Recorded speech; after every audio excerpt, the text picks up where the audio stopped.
Саламатсыздар ма, құрметті білім алушылар?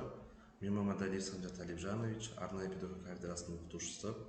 Бүгін сіздермен инклюзивті білім берудегі арнайы педагогикалық технологиялар пәні бойынша лекция оқитын боламын. Және бүгінгі біздің бірінші лекциямыздың тақырыбы кіріспе, яғни инклюзивті білім берудің философиялық гуманистік мінездемесі.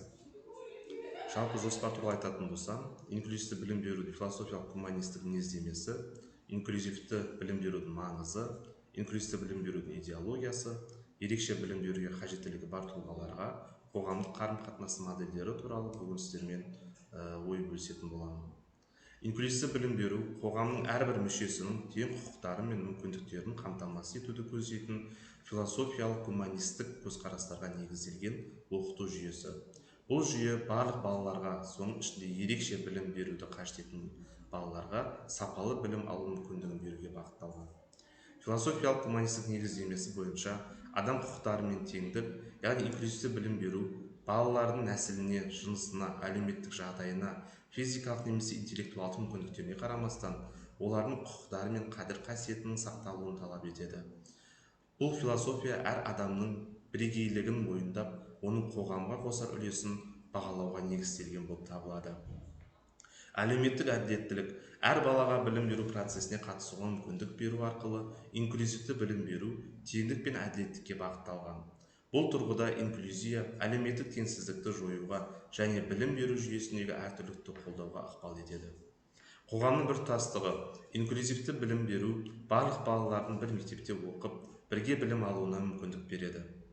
Бұл тәсіл адамдар арасындағы байланыстарды нығайтып, қоғамның әлеуметтік, мәдени және эмоционалдық дамуына қамтамасыз етеді. Толеранттылық пен құрмет.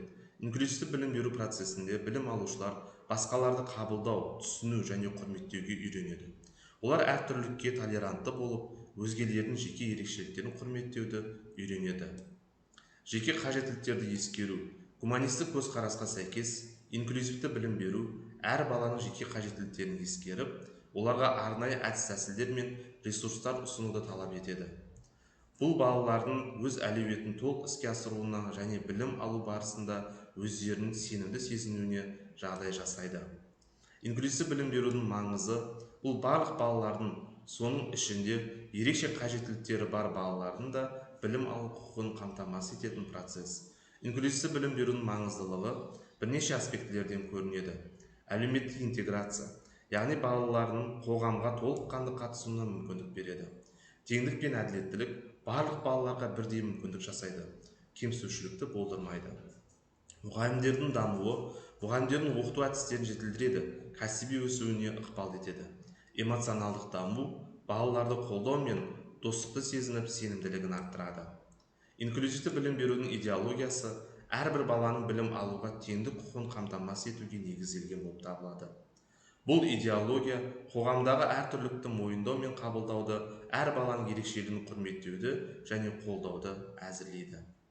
Инклюзивті білім берудің идеологиясының басты қағидалары теңдік, қосылу, қолдау, ортақ және әлеуметтік әділеттілік болып табылады. Ерекше білім беруге қажеттілігі бар тұлғаларға қатысты қоғамдық қарым-қатынастың бірнеше модельдері бар. Олар уақытты өте келе дамып, қоғамның көзқарасындағы өзгерістерді көрсетеді. Негізгі модельдер туралы айтып кететін болсам, бұл жерде медициналық модель, яғни оның мақсаты адамның бұзылысын түзету. Бұл көзқарас жеке адамның проблемаларына назар аударып, оның қоғамға бейімделуіне басты мақсат етіп қояды. Әлеуметтік модель, мәселе қоғамның физикалық және әлеуметтік ортаға барлық адамдарды бейімдей алмауында. Модельдің мақсаты қоршаған ортаны инклюзивті және қолжетімді ету арқылы кедергілерді жою болып табылады. Құқықтық модель, ерекше қажеттілігі бар тұлғалардың құқықтарын сақтау, теңдік пен әділеттікті қамтамасыз ету негізгі мақсат болып табылады. Құқықтық модель адамдардың құқықтарының сақталуын заңнамалық түрде бекітуге және олардың әлеуметтік, экономикалық және мәдени өмірге толыққанды қатысуын қамтамасыз етуге бағытталған. Инклюзивті модель ерекше қажеттілігі бар адамдарды қоғамның тең құқықтары мүшелері ретінде қарастырып, білім алуға, еңбек етуге, әлеуметтік өмірге толыққанды қатысуына жағдай жасайды.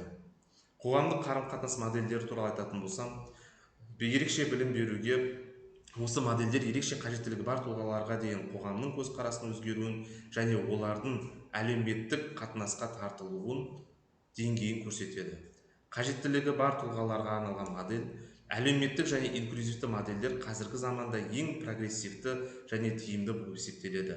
Себебі олар қоғамды барлығына тең және әділетті ортаға айналдыруға ұмтылады. Инклюзивті білім берудің идеологиясы әрбір баланың білім алуға тең құқын қамтамасыз етуге негізделген. Бұл идеология қоғамдағы әртүрлілікті мойындау мен қабылдауды, әр баланың ерекшелігін құрметтеуді және қолдауды көздейді. Оның басты қағидаларының бірі теңдік, яғни барлық балалардың білім алуда тең мүмкіндіктерге ие болуы және ешқандай кемсітушілікке ұшырамауы. Сонымен қатар, инклюзивті білім беру балалардың оқшауланбай, жалпы білім беру процесіне қосылып, бірге білім алуын қамтамасыз ететін қосылу қағидасына негізделген болып табылады. Оқытудың тиімділігі әр баланың жеке қажеттіліктеріне бейімделген қолдаумен жүзеге асады. Бұл процесс мұғалімдер мен оқушылардың өзара құрметке, ынтымақтастыққа және қолдауға тәрбиелеп, ортақ құндылықтарды дамытады. Инклюзивті білім беру әлеуметтік әділеттілікті қамтамасыз етіп, әртүрлі әлеуметтік топтар арасындағы білім алуда теңсіздікті жоюға бағытталған болып табылады. Осылайша, инклюзивті білім беру идеологиясы білім беру жүйесінің әділетті және жан-жақты болуын қамтамасыз ететін маңызды қадам болып табылады. Инклюзивті білім берудің маңызы инклюзивті білім беру ерекше қажеттілігі бар тұлғалардың білім алуын қамтамасыз етіп, теңдік пен әділеттік принциптерін жүзеге асырады. Бұл әр баланың білім алуға тең құқығын қорғау мен олардың әлеуетін толық ашуға мүмкіндік береді. Инклюзивті білім беруде әлеуметтік және инклюзивті модельдер маңызды рөл атқарады. Бұл модельдер ерекше қажеттілігі бар тұлғаларды қоғамның тең мүшелері ретінде қабылдауға, олардың білім алу және әлеуметтік өмірге қатысу мүмкіндіктерін қамтамасыз етуге ықпал жасайды. Инклюзивті білім беру идеологиясы әртүрлілікті қабылдап, барлық балалардың дамуына қолдау көрсетуге бағытталған болып табылады. Ол барлық тұлғалардың жеке ерекшеліктерін ескеріп, тең мүмкіндіктермен білім алуын қамтамасыз етеді.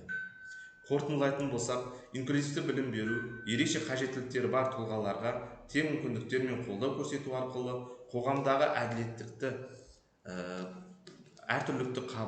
қоғамдағы әділеттік пен теңдікті қамтамасыз етеді. Оның негізінде әртүрлілікті қабылдау, барлық балаларға білім алу құқығын қорғау және олардың әлеуетін ашуға бағытталған идеология жатыр.